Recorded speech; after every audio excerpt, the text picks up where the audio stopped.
Olá, tudo bem? Eu vim aqui hoje falar pra você que Deus age na história de pessoas normais e complicadas.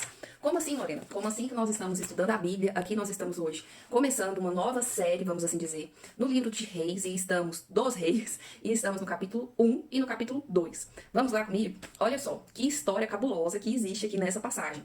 Gente, Davi, muitas pessoas conhecem, né, a história de Davi. Mas mais especificamente, nesse caso, nessa parte aqui da Bíblia, está explicando que Davi já está velho, já está cansado, já sente frio por conta da idade, não consegue se esquentar. E ele tem um filho, ele tem alguns filhos, né? Mas dentre algumas histórias cabulosas que acontecem, porque ele, nossa, como Davi sofreu com a criação de filhos. Ele não foi muito bom nisso não, ele pode ter sido um bom rei, mas ele não foi um bom pai, ao que tudo indica, porque ele teve filhos que se voltaram contra ele e não foi só um filho, teve mais de um filho. Nesse caso aqui, agora, nós estamos falando de Adonias.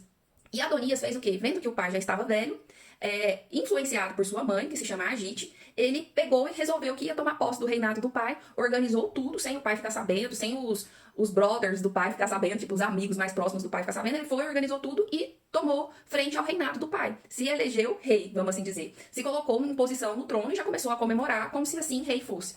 E aí a mãe de Salomão, que é Batseba, ficou sabendo, Batseba mesmo, ficou sabendo disso e ficou indignada porque já havia uma promessa de Deus que quem seria rei, né, sucederia Davi no reinado seria Salomão. Então ela vai atrás de Davi e fala: Davi, o que tá acontecendo, né? Você ficou sabendo que Adonias se intitulou rei? E como que fica a questão da promessa que tinha sido feita ao meu filho? E aí Davi, tipo assim, eu não tô acreditando, meu Deus, mais um filho me traindo, porque ele já teve um problema com um outro filho, que agora eu não estou me lembrando muito bem. Aí ele pegou e falou assim: não, fique tranquila que eu vou resolver isso. E aí ele foi, convocou todas as pessoas da sua confiança, pessoas das quais Adonias não tinha convocado, e empossou o seu filho Salomão como rei. Tá bom. Aí agora ele já podia descansar, ficar tranquilo, porque assim, já era o fim da vida dele mesmo, já tinha passado o reinado, e tanto que nessa mesma passagem aqui, capítulo 1 e 2, já vai mostrar que mais adiante ele falece, tá? Já trazendo essa informação. Mas ele dá uma bênção pro filho, fala como Salomão tem que se posicionar. E quando o pessoal do outro filho, que estava comemorando a posse dele como rei, ficou sabendo que Davi tinha empossado Salomão como rei, eles ficaram assustados, ficaram preocupados. E Adonias, já sabendo como funcionava a justiça naquele tempo, que era uma justiça retributiva, né, uma justiça de olho por olho, dente por dente, ele correu e foi para o templo, né? E se colocou em posição, assim, se segurando ali nas cortinas do templo, um lugar sagrado, com receio de ser morto. E nesse momento, Salomão teve piedade na sua vida e não fez nada. Só que, mais adiante, afrontoso como era, porque isso era uma afronta naquele tempo, hoje também, ele, depois que o pai faleceu, ele foi até Batseba, pedir para que Batseba pedisse ao seu filho, Salomão, para que ele concedesse que ele pudesse ficar com a última esposa do seu pai, que era... Ai, não achei aqui o nome dela. Mas que era uma jovem e tal. Ele queria ficar com essa última esposa do seu pai. Então, olha que absurdo. Aí, neste momento, Salomão não poupou a vida de Adonias. Mandou matar Adonias, o seu próprio irmão. Mas olha que bagunça, que bagunça. E tudo isso estava o quê? Dentro não é que estava dentro do esperado por Deus, não é que Deus queria que a coisa fosse bagunçada desse jeito, mas Deus continua no controle de toda essa história, até porque Salomão era quem sucederia Davi nessa linhagem e do trono, né? E o que é interessante é porque às vezes nós pensamos assim: nossa, minha família é um caos, nossa, minha família é uma bagunça, nossa, as coisas na minha vida assim andam reto, mas só Deus sabe a dificuldade que é para chegar, né, nesse ponto. Gente, isso acontecia com todo mundo, desde a Bíblia, desde as pessoas onde Deus veio e trouxe assim promessa para a vida deles, falou assim: olha, sua vida vai ser assim. Essas pessoas encontraram caos pelo caminho, muitas vezes em razão da sua postura de desobediência, mas também encontraram dificuldades. E por que a gente acha que com a nossa vida tem que ser diferente, né? Então, assim, essas histórias da Bíblia, elas são muito interessantes nesse sentido, pra gente perceber que acontecia com outras pessoas e por que não acontecer com a gente? Por que a gente se coloca numa posição de ser alguém tão diferente? E o fato é que parece tudo um caos, parece tudo uma confusão, mas Deus está no controle de todas as coisas. O caos e a confusão é muitas das vezes por conta da nossa desobediência ou até mesmo ensinamento pra gente moldar melhor nosso caráter.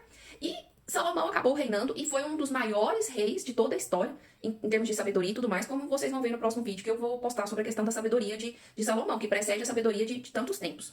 Bom, eu sei que o vídeo já está ficando um pouco longo, mas para quem tem interesse de continuar aí, tem mais uma coisa aqui que eu achei bem interessante.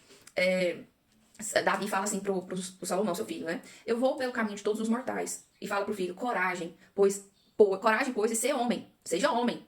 Guarda os preceitos do Senhor, teu Deus, para andares nos seus caminhos, para guardares os seus estatutos, e os seus mandamentos, e os seus juízos, e os seus testemunhos, como está escrito na lei de Moisés, para que prosperes em tudo quanto fizeres, e por onde quer que fores. Aqui está o segredo da prosperidade. A gente tem que guardar os mandamentos, a gente tem que guardar os caminhos, a gente tem que andar em obediência, em retidão aos princípios do Senhor. Às vezes a gente fala que não sabe para onde vai. Se você estiver em coerência com aquilo que Deus trouxe para sua vida, né, pro que Deus traz para nossa vida em termos de conhecimento do que é o certo, do que é o correto, do que agrada o coração dele, você está no caminho certo.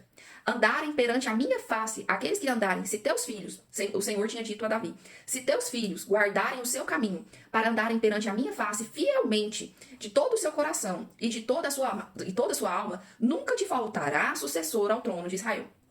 Eu achei essas palavras muito bonitas. E aí, uma outra coisa que eu também achei muito interessante é que eles tinham palavra. Se eles falaram uma coisa e houve desobediência, isso é ser fiel, sabe? Não voltar na sua palavra.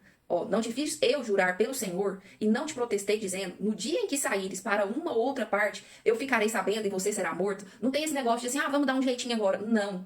Boa é essa palavra que ouviu? Boa é essa palavra que ouviu. Pois então guarde um juramento. No dia em que você desvincular dessa palavra, você será morto. Acontece isso aqui também, dentro da história, que não vai dar pra gente narrar toda, porque assim, acaba que nós estamos aqui falando de 2 capítulos, o 1 e o 2. Mas assim, gente, a gente tem que ser fiel, a gente tem que ser firme nos nossos caminhos e guardando os mandamentos, os preceitos de Deus, para que assim a gente possa caminhar adequadamente. Então Davi, ele passa o trono para Salomão, em meio a tantas dificuldades, mas a ação de Deus, ela não é voltada apenas para pessoas santas. É isso aqui que a gente visualiza. Deus age na história de pessoas normais e complicadas. Até a próxima.